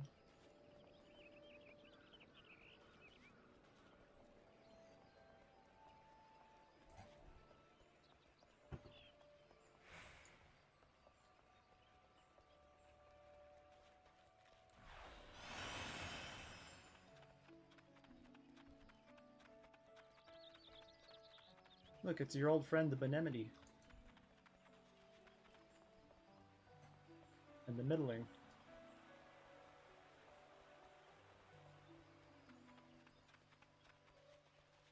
Alright, what's going on down here?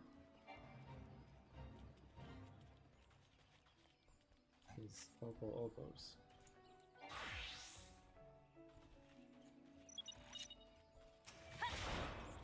Hat. One hit.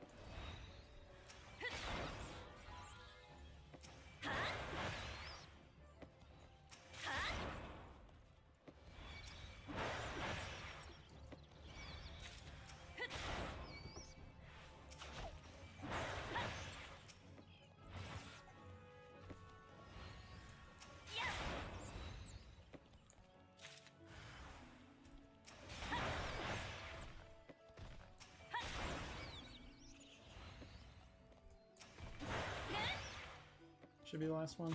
Yeah.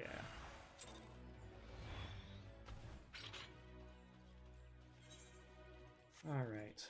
And I believe it's right around here. Yeah, literally right next to a tree. Awesome. I need a cinnamon and 3 beehive chips.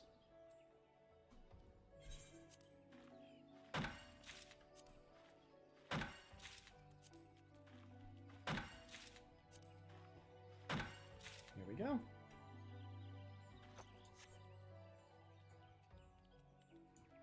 And then up this way.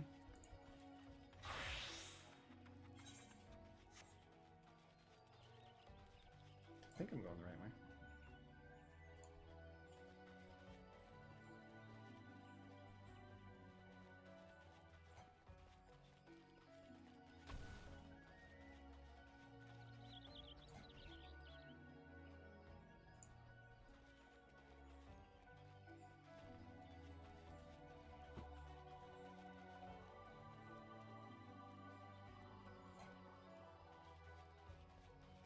Okay, come on. There we go. I suppose I could just use my ability that shows me where they are. But that's probably handy.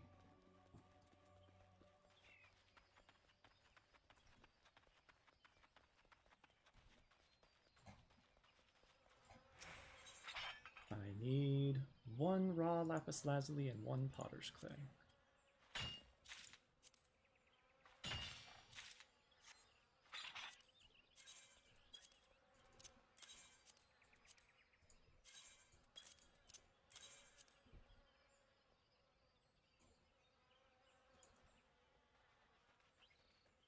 Okay, I still need the 4 jellyfish umbrellas from Esmonet, but then I think that's everything.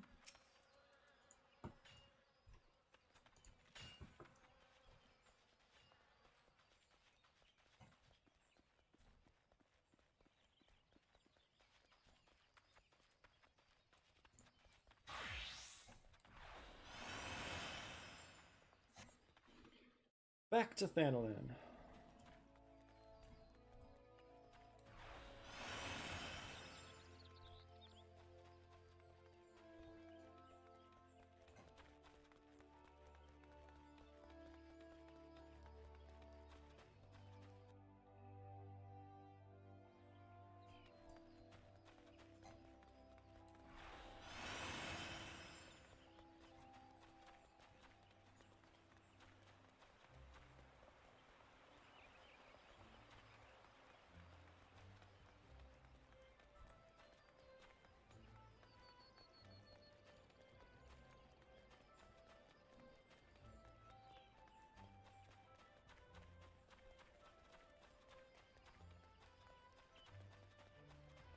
Are you going to be getting off soon?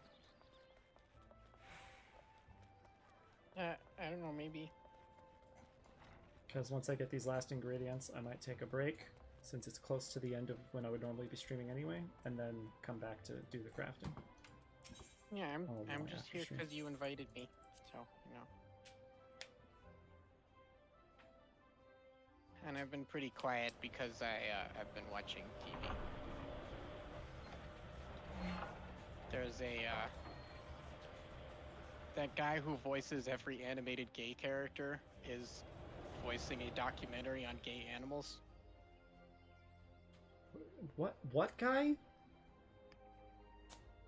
You know, he's in Big Mouth. Okay. If I matched up the Yes. names correctly, I think it's Andrew Rannell, but I may have picked out the wrong name. I'm not very good at matching credits to Yeah, but you're talking about Jay Bilzerian, the character. No, the really gay one. Matthew. Matthew, yes, Matthew. He may also voice Jay. I'm No, not those the are two best very person. different people. I know that Okay. the face of the guy who voices Jay. Oh right, because he's in The Good Place. Yeah, no, that is someone Yeah, else. yeah. He's what's his name? Jeff? Sure. I can't remember. Well, they got him to be to play Morgan Freeman in a nature documentary on gay animals. Neat. I play Morgan Freeman. That's a good way of putting that. That's the term I think I'm going to use from now on. You know, Morgan Freeman played by whoever does the voice. Oh, okay. You either play Morgan Freeman or Attenborough. yes, David Attenborough. Have you seen the or heard Dinosaurs? whatever the clip from Make Some Noise where it's David Attenborough? Do an impression of David Attenborough except he hates frogs. Yes. Yeah, I think you showed me that. It was too real, honestly. Like, it would have been funnier if it was more silly, but it sounded like it just sounds like David Attenborough. Yeah, that's what it's He's maybe supposed got to. a couple spicy takes on the frogs, but it's, you know, I could picture him saying this. That is every ingredient I need collected. Huzzah. I want to learn to do a David Attenborough voice, but it's hard. I mean, doing voices in general can be a bit hard. Yeah.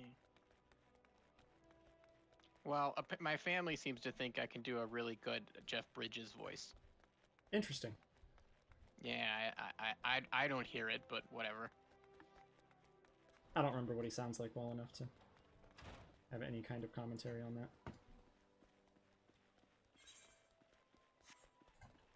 Oh, wait. Oh, and I can do a really good hiccup voice from How to Train Your Dragon. Really? Oh, okay. No, I can hear that. Do you adjust it at all? Yeah, see, I just say things the exact same way that I would normally say them. You'd have to adjust it a bit, but I can hear it. You also got to adjust the cadence. It's very close. Like it's too subtle for me to be able to tell what I'm doing right and wrong. Just gonna say things in my normal voice. Yeah, I think I just need to say lines that he's like. Yeah, there you in the go. movie. There you go. You just gestured to all of me.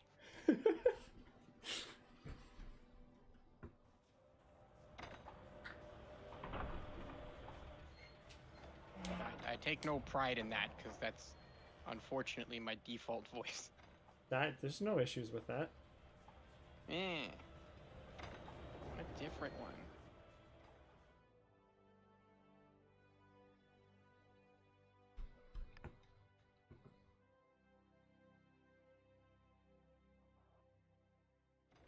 Limsa. Now I just have to desperately hope that I don't break stuff in my crafts.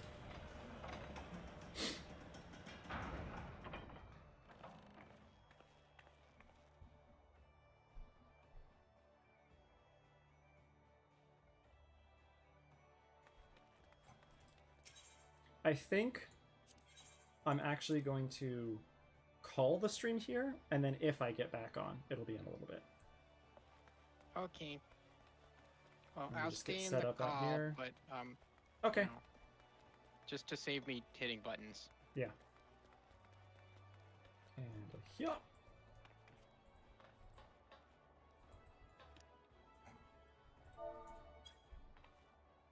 All right. I'm going to call stream for now. If I get back on tonight, I'll get back on tonight. Otherwise, I definitely will be getting on at some point this week to do all the crafting. So, catch you later.